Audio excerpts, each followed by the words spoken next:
बिस्मिल्लाहिर्रहमानिर्रहीम। अस्सलाम वालेकुम। I am Noman Khan and you are watching 1 to 1 only on Pak affairs. नाज़रीन, पाकिस्तान में जब सहाफ़त की बात की जाती है तो मुख्तलिफ जो हलके हैं, ख़ासकर सहाफ़ियों में दो कैटेगरीज़ है। एक वो सहाफ़ी है जो समझते हैं कि पाकिस्तान में सहाफ़त पर बहुत ज़्यादा कदगने हैं, पाकिस्तान में सहाफ़त पर बहुत ज़्यादा कदगने लगाई जा रही है और मुस्तकबिल में भी ये जो हुकूमत है वो सहाफ़ियों पर ऐसे ही PMDA की सूरत में भी एक कदगन लाई जा रही है।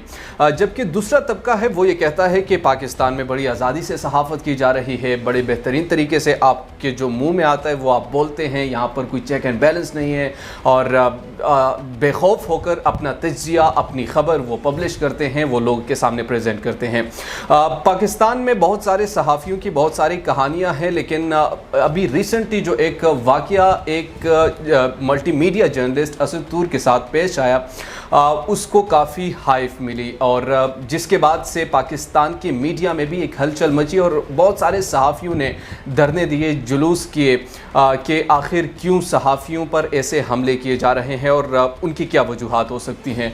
आज हमारे साथ मौजूद है असद तूर। प्रोग्राम में आपको हम खुशामदीद कहते हैं। Thank you. सबसे पहले तो मुझे ये बताइए कि पाकिस्तान में आप सहाफ़त करें, आपने एक वाक़या भी आपके साथ पेश आया, उस वाक़ये के मुहर्रिकात बहुत सारे लोग ये आपसे सुन भी चुके हैं कि एक ख़ास इदारा है जिनका आप नाम भी लेते हैं कि शायद वो ज़िम्मेदार है इसका, ये आप क्यों कह रहे हैं? देखिए नुमान, मेरे पर जो हमला आवर थे, ठीक, उन्होंने उस इदारे का नाम लिया, ठीक। अच्छा, अब आप बताएं, कोई आए आपके घर पे आप पे अटैक करे, ठीक, आपकी कोई दुश्मनी नहीं है, ना ज़ाती ज़िंदगी में ना प्रोफेशनली, कम से कम अपने जो मीडिया के कोलीग्स हैं उनसे तो आपकी कोई दुश्मनी नहीं है, ठीक। और वो जो हमला आवर हैं, फिर जब वो आते हैं वो मारपीट करते हैं आपके साथ और वो कहते हैं कि हम ISI से हैं, मैं क्या FIR में नाम लिखवाऊंगा? वही लिखवाऊंगा जो उन्होंने खुद अपना तारुफ करवाया होगा। तो जो उन्होंने करवाया मैंने करवा दिया। अब ये तो रियासत की जिम्मेदारी है, वो ढूंढे पकड़े, पाकिस्तान की प्रीमियर इंटेलिजेंस एजेंसी है, मेरे ख्याल में तो उसकी सबसे पहली प्रेफरेंस ये होनी चाहिए कि अगर उनके लोग नहीं थे, किसी ने झूठा उनका नाम इस्तेमाल किया, तो आप देखिए ना, हाफिज सईद के ऊपर हमलावर इन्होंने 2 दिन में पकड़े कि नहीं लाहौर वाले, वो जो हमारी बेटी के साथ हुआ मीनार पाकिस्तान पे, लोग पकड़ेंगे कि नहीं? तो आप पकड़ें, फौरी तौर पे लाएं, वो पता चले कि अगर वो नहीं है, अगर वो नहीं है, ठीक है, जो कि अभी तक के हालात वाक़यात से नहीं लग रहा कि वो नहीं है, अभी तक के हालात और वाक़यात उसी तरफ ही जा रहे हैं, तो आप लाएं, आप दूध का दूध पानी का पानी करें, उन लोगों को प्रोड्यूस करें, कहें कि जी ये लोग हैं, इन्होंने हमारा झूठा नाम लिया और हमें बदनाम किया। या अगर के वो लोग आए और वो कहें जी हमने तो नाम लिया नहीं था, ना हमारा इदारे से ताल्लुक़ है, इसने वो जो सो कॉल्ड मेरे बारे में प्रोपेगेंडा चल रहा है कि जी इसने शोहरत लेने के लिए, इसने असाइलम लेने के लिए इसने ये सब कुछ किया है, तो वो एक्सपोज हो जाएगा। ये तो आपकी जिम्मेदारी है ना। मेरे साथ तो जो हुआ मैंने रख दिया आपके सामने, और आप देखें कि उसके बाद ना कभी नादरा रिपोर्ट्स देता है, ना कभी अभी तक कोई पेशरफ्त उसमें हुई है? अभी कुछ भी नहीं पेशरफ्त हुई। कुछ जियो फेंसिंग, देखें इतनी क्लियर एविडेंस है, खुद तहकीकाती हुकाम ने माना कि जो पिछले 1 साल में सहाफ़ियों पर जो हमले हुए हैं, उनमें से सबसे ज़्यादा जिस केस में एविडेंस है वो मेरे पर हमले के केस में है। हमलावरों की CCTV फुटेज है, हमलावरों के फिंगरप्रिंट्स हैं, हमलावर मेरे पर हमले के दौरान मेरे फ्लैट पर मौजूदगी में अपना मोबाइल इस्तेमाल कर रहे थे, एक को फ़ोन कॉल भी आई। जियो फेंसिंग में मिल जाएगा, CCTV है तो कहीं से आपको मिल जाएगा, FIA आप कहीं से, ठीक है। फिर अगर फिंगरप्रिंट्स जाएँ तो नादरा से आपको मिल जाएगा। पूरे शहर में सेफ सिटी कैमरे लगे हुए हैं। मैं F11 में रहता हूँ, कोई मैं कहीं ऐसे गांव कस्बे में नहीं रहता था कि जहाँ पर वो हमला हुआ और वो हमला करके निकल गए, ठीक है, तो कहीं पे कोई सेफ सिटी में नहीं आए होंगे, तो ट्रैकिंग करना तो आपकी जिम्मेदारी है ना। अच्छा, कभी आप नहीं समझते कि कभी कभी हम बहुत ज़्यादा आगे भी निकल जाते हैं, एट द एंड पाकिस्तान हमारा है, इदारे हमारे हैं, तो उस पर जो एक तनकीद करते हैं कहीं बहुत ज़्यादा नहीं हो जाता, जिस तरह आपने उन केसेस में की जो जिसका ख़ास कर आपको सफ़र करना पड़ रहा?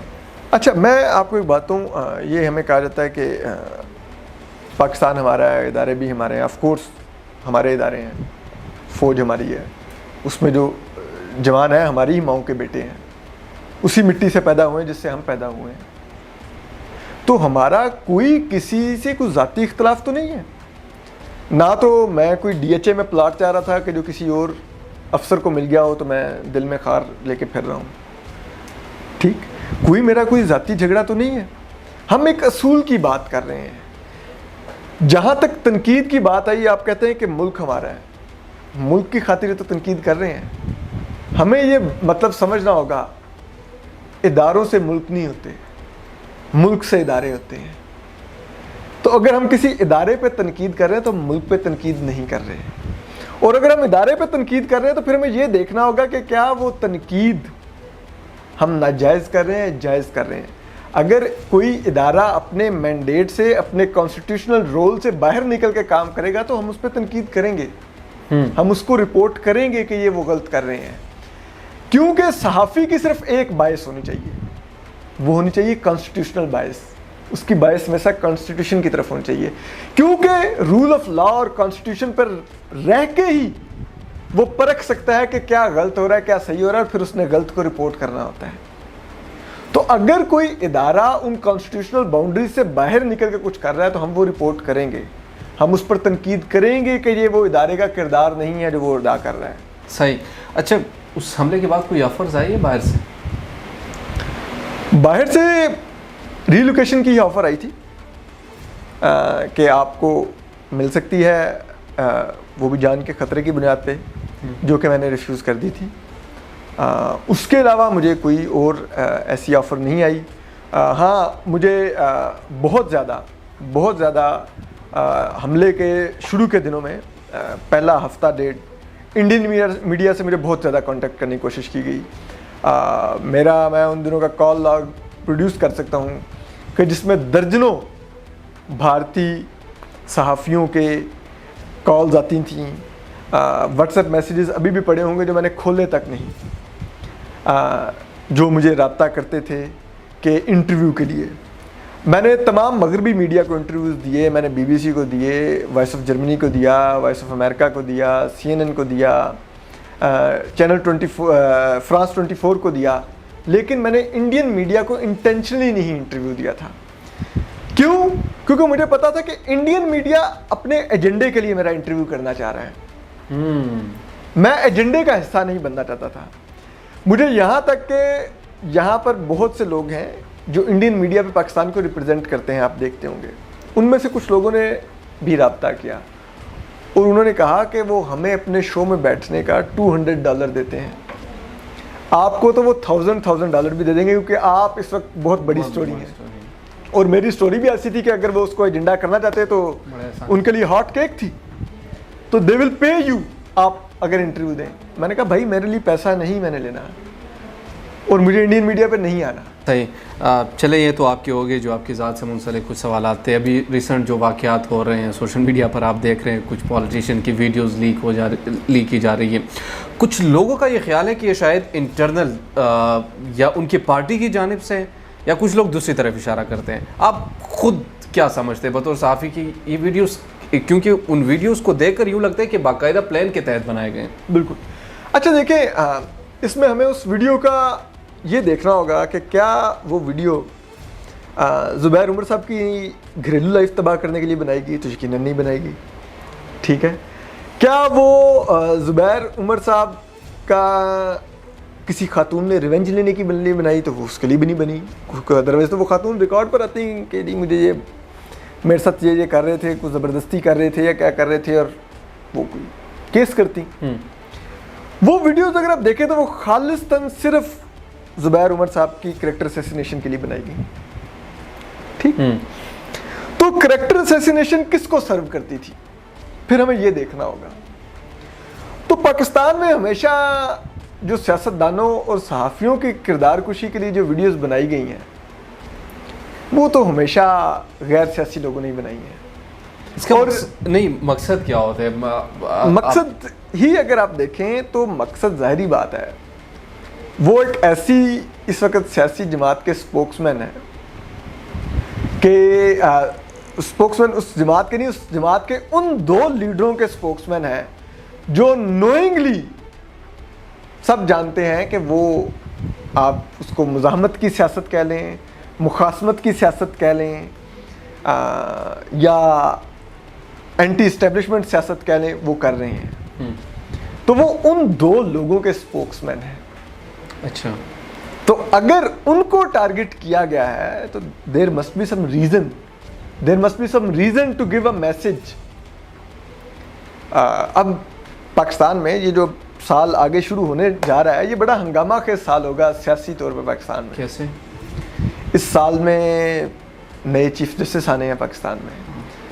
इस साल में नए आर्मी चीफ या उन्हीं आर्मी चीफ की तोसी का फैसला होना है। हाँ, दोबारा हो सकता है तोसी वैसे? बिल्कुल, अभी उनके पास 2 साल की है। अच्छा। फिर इस साल में ही अगले साल का इलेक्शन ईयर का फैसला हो जाएगा कि वो अगले साल होना है या इसी साल होना है। तो बहुत ज़्यादा हंगामा खेज साल होना है। तो उस साल को मद्देनज़र रखते हुए, पेश नज़र रखते हुए भी तो लोग ऐसे हो सकते हैं, चाहे वो सियासी लोग हों या गैर सियासी लोग हों, जो इस वक्त एक दूसरे के फौजी मार रहे होंगे। ठीक। अच्छा, आप नहीं समझते ये जब हमारे सियासतदान, खासकर मेरा इशारा इस वक्त मुस्लिम लीग नून की टॉप लीडरशिप की तरफ है, ये जब इक़्तिदार में होते हैं तो बड़े आपको खामोश नज़र आएंगे। जैसे ही उनको कोई ट्रेजेडी पेश आती है तो वो बड़े एंटी बन जाते हैं, लोग भी उनके साथ मिल जाते हैं, आप जैसे सहाफ़ी भी उनके साथ मिल जाते हैं, उनके हाँ में हाँ मिला लेते हैं। तो जब वो इक़्तिदार में आते हैं फिर ऐसे दो टोक फैसले क्यों नहीं करते? हालांकि एक दफ़ा नहीं है, 3 दफ़ा पहले रह चुका है और इसी तरह के वाक़यात हो चुके हैं इनके साथ। हाँ। अच्छा, मैं आपको एक छोटा सा, मैं पहले अपनी एक्सप्लेनेशन दे दूं कि लोग हमें समझते हैं कि हम शायद जब इस्टेब्लिशमेंट पे क्रिटिसिज्म करते हैं तो शायद हम नून का बयानिया लेके चल रहे होते हैं। ऐसा नहीं है। मैं इस फील्ड में 2005 से हूँ। मैं 2005 से इस्टेब्लिशमेंट पे तनकीद करता था। ठीक, तो नून तो 2008 के बाद तो उसने आके एंटी एस्टेब्लिशमेंट पॉलिटिक्स नहीं की उस तरह से। वो तो मेमो गेट में सुप्रीम कोर्ट चले गए। बिल्कुल ऐसे ही। ठीक, तो हम लोग कंसिस्टेंट है अपनी तनकीद में। सही। ठीक, हमारा एक ट्रैक रिकॉर्ड है। तो अब जो बात हम 2005 से कर रहे हैं या मेरे सीनियर्स 1990 से कर रहे हैं, नून अब आके वो बात कर रही है, तो हम नून के पास नहीं गए। नून उस पोजीशन पे आई है जहां पे हम डे 1 से खड़े हुए हैं, और नून उस पोजीशन पे वो मार खा के आई है जिसकी आप बात कर रहे हैं कि जब वो मार खा रहे थे तब तो बोल रहे नहीं थे, अब बाहर निकले हैं तो बोलने लग गए हैं। तो बात यह है कि हमारी उस तनकीद का डेफिनेटली कहीं ना कहीं अपोजिशन बेनिफिशरी होती है। ठीक है, लेकिन हम वो तनकीद अपोजिशन के बेनिफिट के लिए नहीं कर रहे होते। हम वो तनकीद एक असूल की बुनियाद पे कर रहे होते हैं जो कि कॉन्स्टिट्यूशन है हमारा। अब आ जाते हैं नून लीग के ऊपर। आप कह रहे हैं कि वो तब तो बोलते नहीं है, बाहर आके तो बड़े वो एंटी एस्टेब्लिशमेंट हो जाते हैं, बड़े आज़ादी सहाफ़त के भी लिए बात करने लग जाते हैं, बड़ी सिविलियन और कॉन्स्टिट्यूशनल सुप्रीमेसी की बात करने लग जाते हैं। बिल्कुल आप ठीक कह रहे हैं।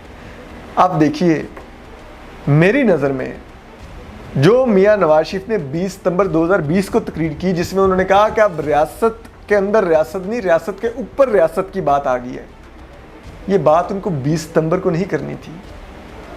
इनको ये बात उस दिन कौमी असम्बली में खड़े होकर करनी थी जिस दिन ये खड़े होकर तकरीर कर रहे थे कि हजूर ये हैं वो ज़राए।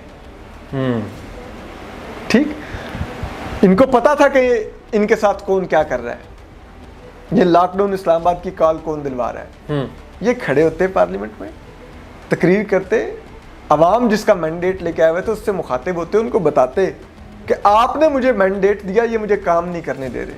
ये कभी इमरान खान से डी चौक में धरना करवाते हैं, कभी ये लॉकडाउन करवाते हैं, कभी ये करते हैं, तो मैं आपको डिलीवर नहीं कर पा रहा, ये मुझे कंप्रोमाइज़ कर रहे हैं। तो मैं आज इस्तीफ़ा दे के आपके पास वापस आ रहा हूँ, आप मुझे फ्रेश मैंडेट दें, फिर मैं आके बैठ के इनसे बात करूँगा। ठीक। और इस्तीफा देके बाहर आते। अच्छा। नहीं किया तो अब फिर बाहर बैठ के रो रहे हैं, अब हम क्या कर सकते हैं। मेरा फाइनल क्वेश्चन आपसे, इस हुकूमत के हवाले से आपकी क्या अभी तक राय है? तकरीबन 3 साल से ऊपर हो चुके हैं, अभी तैयारियों में जाएंगे, नए इलेक्शंस की तैयारियां होंगी। अब तक आपकी नज़र में इस हुकूमत की कारकर्दगी को आप अगर रेट करना चाहें, किस तरीके से आप करेंगे? अच्छा, अगर मैं रेट करना चाहूँ ना, यकीन करेंगे मैं वैसे बाय द वे, आपने कहा था ना कि आप सियासी जमातों के बन रहते हैं, मैंने ज़िंदगी में अगर किसी जमात को सपोर्ट किया हुआ ना तो वो पीटीआई थी 2014 के धरने तक। 2014 के धरने मैंने वो सपोर्ट विड्रॉ कर दी थी, क्योंकि मैंने कहा था कि हमने 70 लाख वोट इस जमात को बूटों में डलवाने के लिए नहीं दिए थे, हमने बैलेट बॉक्स में वोट डलवाए थे। तो एनीवे, तो यकीन कीजिए 2014 से मैं पीटीआई का नाक़िद हूँ, सख्त नाक़िद हूँ, मैं मानता हूँ, मैं कभी इसको छुपाता भी नहीं होता। लेकिन मुझे उम्मीद नहीं थी कि ये इतना बुरा परफॉर्म करेंगे। मुझे था कि ठीक है, कोई बहुत अच्छा परफॉर्म नहीं करेंगे, लेकिन मैंने कहा मोर और लेस ये कोई नून लीग के करीब करीब परफॉर्म करते रहेंगे। और वो मैं इस बुनियाद पर समझता था कि पंजाब की, क्योंकि ये भी जमात हैं, तो पंजाब की जो पार्टी होती है अमूमन उसको तगड़ी होती है, तो वो कुछ ना कुछ डिलीवर कर लेती होती है, इदारों से भी थोड़ा बहुत लड़के स्पेस ले लेती है, कुछ ना कुछ कर जाती है आवाम के लिए। तो मुझे था कि शायद अगर नून से बेहतर ना की तो नून के करीब करीब तो परफॉर्म कर ही जाएंगे। नाकिद तो मैं इनका था, इनके प्रो इस्टेब्लिशमेंट होने की वजह से कि यार ये इस्टेब्लिशमेंट की बैकअप से आ रही है, तो हम इस्टेब्लिशमेंट की बैकिंग वाली पार्टी को नहीं सपोर्ट कर सकते। तो उस वजह से नाकिद था, लेकिन मुझे परफॉर्मेंस पता है कुछ ना कुछ करेंगे। लेकिन यकीन कीजिए, वो जब ये पावर में आए हैं और पिछले 3 साल में जो हमने इनकी परफॉर्मेंस देखी है, मैं तो शॉक में हूँ आज तक कि यार इतना भी कोई नालायक हो सकता है, इतना भी कोई इनकॉम्पिटेंट हो सकता है। मतलब मैंने कम से कम ज़िंदगी में नहीं देखा कि इतना कोई इनकॉम्पिटेंट हो सकता है। क्विकली बताइए कि नेक्स्ट गवर्नमेंट किसकी होगी आपके ख्याल में? देखें, अगर हुए फ्री एंड फेयर इलेक्शन तो नून की होगी। अगर उन इलेक्शंस में इस्टेब्लिशमेंट और नून की डील ना हो सकी, ठीक है, जो कि दोनों साइड विलिंग है डील करने के लिए। असल बात सुने, हम जब ये बात करते हैं ना एस्टेब्लिशमेंट की, अब एक चीज को हम पाकिस्तान तहरीक इंसाफ पे इसलिए तनकीद करते हैं एस्टेब्लिशमेंट की वजह से, दूसरी तरफ हम करते हैं कि उनके साथ डील हो तभी हम सपोर्ट करते हैं। वाई? नहीं, मैं सपोर्ट नहीं कर रहा, मैं आपको ये बता रहा हूँ कि दोनों साइड डील के लिए विलिंग है। अच्छा, विलिंग है, ठीक है। ये अलग बात है कि वो टर्म्स क्या तय हो रहे हैं, वहां पे आके उनकी चीजें फंस रही हैं। तो अगर तो वो डील हो गई तो नून की हुकूमत होगी। अगर वो डील ना हुई और एस्टेब्लिशमेंट ने फैसला कर लिया कि उन्होंने नून को रोकना है, तो फिर पीपल्स पार्टी की हुकूमत होगी। अच्छा, पाकिस्तान पीपल्स पार्टी क्योंकि फिर जो लोग अब इस वक्त पीटीआई छोड़ेंगे आने वाले दिनों में, पंजाब से खुसूसन, उन लोगों को फिर नून में नहीं जाने दिया जाएगा, उनको फिर पीपल्स पार्टी की तरफ भिजवाया जाएगा। यहाँ पर एक और बात भी है, नून और शीन का भी किस्सा जारी है ना, मरीम नवाज शरीफ और शहबाज शरीफ उन दोनों का है। तो उस हवाले से आपको कुछ नहीं लग रहा कि उनके माबेन पहले तो इंटरनल जो लड़ाई है वो जो चल रही है, क्या वो ज़्यादा इफेक्ट नहीं होगी इस पर? उसमें आप कह सकते हैं कि नून के उस इंटरनल लड़ाई की वजह से नून यकीनन वीक हो रही है। नून का जो वोटर और सपोर्टर है वो उस वजह से कंफ्यूज है। जिसको नून लीग जब मैदान में इलेक्शन के उतरेगी तो सफ़र भी करेगी। लेकिन अगर ये जो बात की जाती है ना कि नून में से शीन निकल जाएगी, ये नहीं निकलेगी, ये बात याद रखिएगा। उसकी बड़ा छोटी सी मैं आपको एग्जांपल देता हूँ। ये सऊदी बुनारकी की तरह है शरीफ फैमिली। अच्छा, वो रॉबर्ट फिस्क ने एक आर्टिकल लिखा था, उन्होंने एक थ्योरी दी थी जो कि अब अगर आप देखें तो बड़ी कन्विंसिंग लगती है। जब नई नई अपराइजिंग आई मिडल ईस्ट में, वो सीरिया में, इजिप्ट में और लीबिया तक गई, तो तब लोगों में बातें चलनी शुरू हुई कि सऊदी में भी अब आएगी ये अपराइजिंग, क्योंकि शहजादों में आपस में टसल है। जो शाह सलमान हैं वो अपने बेटे मोहम्मद बिन सलमान को बहुत एम्पावर कर रहे हैं, दूसरे शहजादे जेलस हैं, तो कोई ऐसा वैसा हो जाएगा अंदर और ये लड़ पड़ेंगे आपस में, फिर यहाँ पर भी सारा कुछ हो जाएगा। तो रॉबर्ट फिस्क ने कहा था कि नहीं लड़ेंगे ये, क्योंकि इन सऊदी शहजादों ने देख लिया है कि बाकी जो मिडिल ईस्ट के कंट्रीज में जब लड़े हैं मोनार्क्स आपस में, तो जो लग्जरी वो एंजॉय कर रहे थे उससे भी गए। अच्छा, तो ये कभी नहीं लड़ेंगे, ये कभी नहीं लड़ेंगे। एक दूसरे से नफरत करेंगे लेकिन साथ रहेंगे। यही हाल नून का भी है कि ये शीन और नून एक दूसरे को दिल में नापसंद करेंगे, पार्टीज में इनकी अपनी अपनी लॉबी भी रहेगी, लेकिन ये एक दूसरे को छोड़ेंगे नहीं, क्योंकि छोड़ दिया तो फिर दोनों के हाथ कुछ नहीं आएगा। दोनों के हाथ कुछ नहीं आएगा। इसी नुक्ते पर हमें दीजिए प्रोग्राम से इजाज़त। हमारे चैनल पाक अफेयर्स को लाइक कीजिए, सब्सक्राइब कीजिए और हमें देखते रहिए। बहुत शुक्रिया। अल्लाह ने के बाद।